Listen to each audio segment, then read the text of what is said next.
আমাদের চারপাশের পৃথিবীতে এমন সব সংযোগ আছে যা আমরা সচরাচর দেখতে পাই না, কিন্তু এই সংযোগগুলোই সবকিছুকে একটা অদৃশ্য জাল দিয়ে বেঁধে রেখেছে।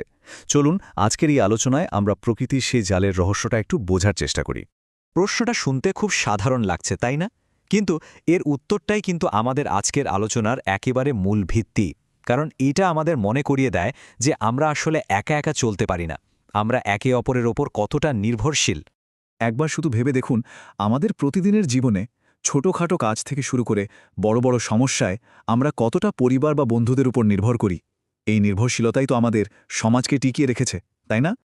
আচ্ছা, চলুন এই নির্ভরশীলতার বৃত্তটাকে এবার আরেকটু বড় করে দেখি। মানুষের গণ্ডি থেকে বেরিয়ে যদি আমরা প্রকৃতির দিকে তাকাই, তাহলে দেখব এই নির্ভরতার জালটা আসলে আরও কত বিশাল, বিশেষ করে গাছপালার ওপর আমাদের নির্ভরতা। মানে আসল কথাটা হলো, উদ্ভিদ ছাড়া এই পৃথিবীতে প্রাণীজগতের টিকে থাকা কি সম্ভব? উত্তরটা খুবই সহজ, একেবারেই না। এই নির্ভরশীলতা আমাদের জীবনের প্রায় প্রত্যেকটা ক্ষেত্রে জড়িয়ে আছে। চলুন দেখা যাক কিভাবে। আমাদের সবচেয়ে প্রথম আর সবচেয়ে জরুরি নির্ভরতাটা হল খাবারের জন্য। আমরা তো সরাসরি গাছপালা থেকে খাবার পাই, আবার অনেক প্রাণী আছে যারা উদ্ভিদ খেয়ে বাঁচে, আর আমরা সেই সব প্রাণীর ওপর নির্ভরশীল। তার মানে আমাদের পুরো খাদ্য শৃঙ্খলের গোড়াতেই কিন্তু রয়েছে এই সবুজ উদ্ভিদ। নির্ভরতা কিন্তু শুধু খাবারের মধ্যেই আটকে নেই। একটা নিরাপদ আশ্রয়ের জন্য প্রাণীরা গাছের কাছে ঋণী। পাখিরা যেমন গাছের ডালপালা দিয়ে বাসা বানায়, ঠিক তেমনি কাঠবিড়ালির মতো অনেক প্রাণী গাছের কোটরেই তাদের নিরাপদ আশ্রয় খুঁজে নেয়। আচ্ছা, আমরা যে পোশাক পরি সেদিকে তাকালেও কিন্তু উদ্ভিদের অবদানটা খুব স্পষ্ট। এই যে এত আরামদায়ক সুতির পোশাক আমরা পরি, এর উৎস কি? তুলা গাছ। এভাবেই উদ্ভিদ আমাদের পোশাকেরও একটা প্রধান যোগানদার। ভাবলে সত্যি অবাক হতে হয়, আরও কত কত বিচিত্র উপায়ে যে আমরা উদ্ভিদের ওপর নির্ভর করি। গাছের আঠা বা রজন, রাবার, এমনকি আমাদের ঘরের সুন্দর কাঠের আসবাবপত্র, এই সব কিছুই তো আমরা উদ্ভিদ জগৎ থেকেই পাই। তো এতদিন তো আমরা শুধু নেওয়ার কথাই ভাবলাম, কিন্তু এই সম্পর্কটা কি শুধুই একতরফা? মানে আমরা শুধু নিয়েই যাব, নাকি প্রকৃতিও আমাদের বা অন্য প্রাণীদের থেকে বদলে কিছু চায়? চলুন এবার গল্পটাকে একটু অন্য দিক থেকে দেখি। একদম। এই সম্পর্কটা কোনো ওয়ান ওয়ে রাস্তা নয়। গাছপালা যেমন আমাদের বেঁচে থাকার জন্য সবকিছু দেয়, তেমনি নিজের অস্তিত্ব টিকিয়ে রাখতে তারও কিন্তু অন্য প্রাণীদের সাহায্যের দরকার হয়। এর সবচেয়ে ভালো উদাহরণ হল পরাগায়ন। ভাবুন তো, একটা মৌমাছি বা প্রজাপতি যখন ফুলের মধু খেতে আসে, তখন সে কিন্তু না জেনেই একটা অসাধারণ কাজ করে ফেলে। তার গায়ে লেগে যায় ফুলের পরাগরেণু। এরপর সে যখন অন্য ফুলে গিয়ে বসে, সেই পরাগরেণুগুলো ছড়িয়ে দিয়ে গাছের বংশবিস্তারে সাহায্য করে। ব্যাপারটা বেশ মজার, তাই না? শুধু মৌমাছি বা প্রজাপতি না, সানবার্ডের মতো ছোট্ট পাখিও প্রকৃতির এই জরুরি কাজে অংশ নেয়। এরাই তো নিশ্চিত করে যেন গাছপালা ঠিকমতো ফল আর বীজ তৈরি করতে পারে, আর তার ওপরই আমাদের খাদ্য উৎপাদনও অনেকাংশে নির্ভর করে। শুধু পরাগায়নই নয়, বীজ সরানোর ক্ষেত্রেও প্রাণীরা একটা দারুণ ভূমিকা রাখে।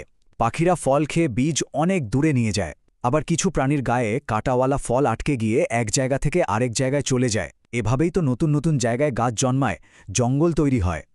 আমরা তো এতক্ষণ সাধারণ দেওয়া নেওয়ার সম্পর্ক দেখলাম, কিন্তু প্রকৃতির রাজ্যে এমন কিছু পার্টনারশিপ আছে যা আরও অনেক গভীর, আরও জটিল, আর সত্যি বলতে বেশ আশ্চর্যজনক। এই অদ্ভুত পার্টনারশিপগুলোর একটা বৈজ্ঞানিক নামও আছে, মিথজীবিতা বা সিম্বায়োসিস। সহজ করে বললে, এটা এমন একটা সম্পর্ক যেখানে দুটো আলাদা জীব একসাথে থাকে এবং একে অপরকে সাহায্য করে বেঁচে থাকে। যেমন ধরুন, গোবক গরুর পিঠের পোকামাকড় খেয়ে নিজের পেট ভরায়, আর এর ফলে গরুও পোকার উপদ্রব থেকে বেঁচে যায়। আবার অন্যদিকে ক্লাউনফিশ বিষাক্ত সি অ্যানিমনের মধ্যে লুকিয়ে থেকে নিজেকে বাঁচায়, আর তার বিনিময়ে অ্যানিমনকে পরিষ্কার পরিচ্ছন্ন রাখে। এখানে দুজনেরই লাভ। আরও কিছু দারুণ উদাহরণ আছে কিন্তু, যেমন পিঁপড়েরা জাপোকাকে শত্রুর হাত থেকে বাঁচায় আর বিনিময়ে তাদের থেকে মিষ্টি রস খায়। আবার সন্ন্যাসী কাঁকড়া তার খোলেসের ওপর সি অ্যানিমনকে বয়ে নিয়ে বেড়ায়। এতে কাঁকড়া শত্রুর চোখ থেকে আড়াল হতে পারে, আর অ্যানিমন পায় ঘোরার সুযোগ আর খাবারের ভাগ। তবে হ্যাঁ, প্রকৃতির সব সম্পর্কই কিন্তু এমন সুন্দর উইন উইন হয় না। কিছু সম্পর্ক আছে পরজীবিতার মতো, যেখানে একটা জীব অন্যের ক্ষতি করে বেঁচে থাকে। আবার এর ঠিক উল্টো দিকে আছে মৃতভোজী বা স্ক্যাভেঞ্জার, যারা কারো ক্ষতি করে না, বরং প্রকৃতির পরিষ্কার পরিচ্ছন্নতার কাজটা করে দেয়। যেমন ধরুন শকুন। এই প্রাণীদের আমরা হয়তো একটু এড়িয়ে চলি, কিন্তু পরিবেশকে সুস্থ রাখতে এদের ভূমিকা অসাধারণ। একবার ভাবুন, এরা মরা জীবজন্তু খেয়ে পরিবেশকে শুধু পরিষ্কারই রাখে না, বরং ভয়ঙ্কর সব রোগ জীবাণু ছড়িয়ে পড়ার থেকেও আমাদের বাঁচায়। এরা হলো প্রকৃতির নীরব পাহারাদার। তাহলে এতক্ষণের আলোচনা থেকে আমরা কি বুঝলাম? খাবার থেকে আশ্রয়, বংশবিস্তার থেকে শুরু করে পরিষ্কার পরিচ্ছন্নতা, প্রকৃতির প্রত্যেকটা জীব যেন একটা অদৃশ্য সুতো দিয়ে একে অপরের সাথে বাঁধা। এই ক্লাউনফিশ আর অ্যানিমনের সম্পর্কের মতোই প্রকৃতির কোনায় কোনায় এমন হাজারো সংযোগ ছড়িয়ে আছে। একেবারে ক্ষুদ্র অণুজীব থেকে শুরু করে বিশাল তিমি, আসলে কেউই একা নয়। জীবন টিকে আছে এই পারস্পরিক নির্ভরশীলতার উপর ভর করেই। বিখ্যাত পরিবেশবিদ রেচেল কার্সন অনেক আগেই এই সত্যিটা বুঝেছিলেন। তার এই কথাটা আমাদের বারবার মনে করিয়ে দেয় যে প্রকৃতির এই জটিল জালে প্রত্যেকটা জিনিসেরই একটা গুরুত্বপূর্ণ ভূমিকা আছে। তাহলে এই আলোচনা শেষ করার আগে একটা প্রশ্ন রেখে যাই। পরের বার যখন প্রকৃতির দিকে তাকাবেন, তখন কোন অদৃশ্য সংযোগটা খুঁজে বের করার চেষ্টা করবেন? সেই সংযোগ যা আমাদের এই পৃথিবীকে এত সুন্দরভাবে বাঁচিয়ে রেখেছে।